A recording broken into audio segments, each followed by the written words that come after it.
Good evening, ladies and gentlemen. Jai Hind.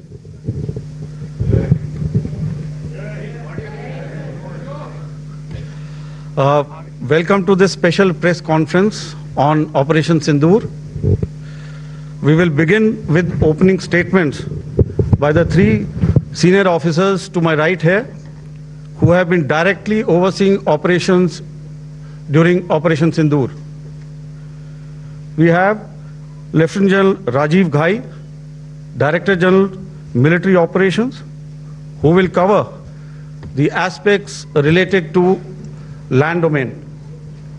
Air Marshal A.K. Bharti, to his right, Director General Air Operations, will provide insights on the air domain.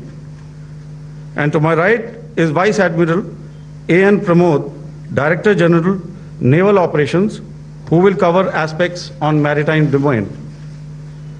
Following their briefings, we will move on to the question answer session. I now request the DGMO to commence the opening brief. Thank you, Sandeep. A very good evening to all of you, ladies and gentlemen.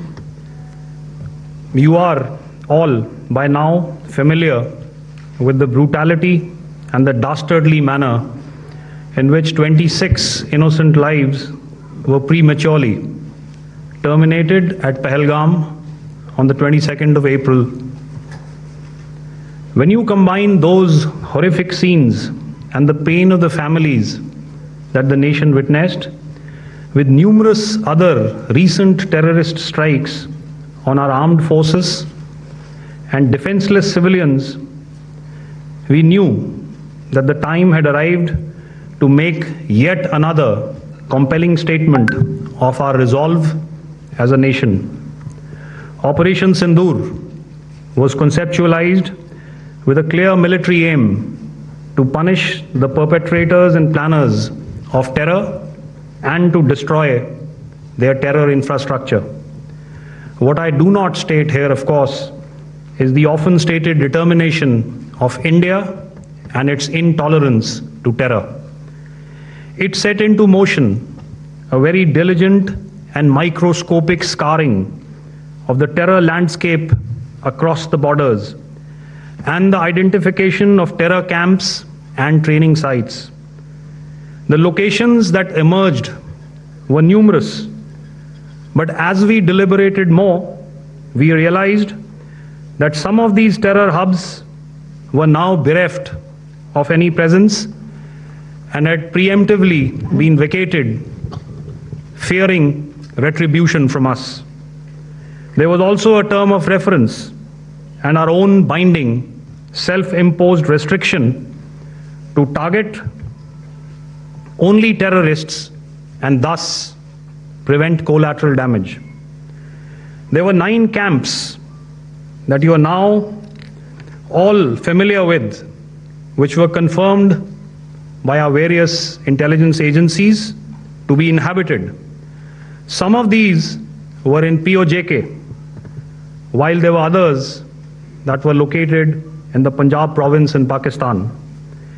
Nefarious places such as Muridke, the hub center of the Lashkar-e-Taiba, has over the years bred infamous characters such as Ajmal Kasab and the likes of David Headley.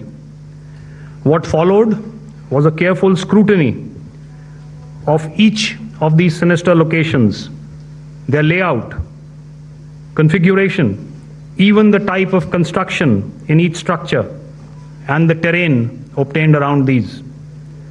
This was with an obvious intent to deduce and identify the exact vector that was required for their neutralization, as also the eyes in the sky that we would send up to ensure that we brought back evidence that we had indeed targeted what we set out to.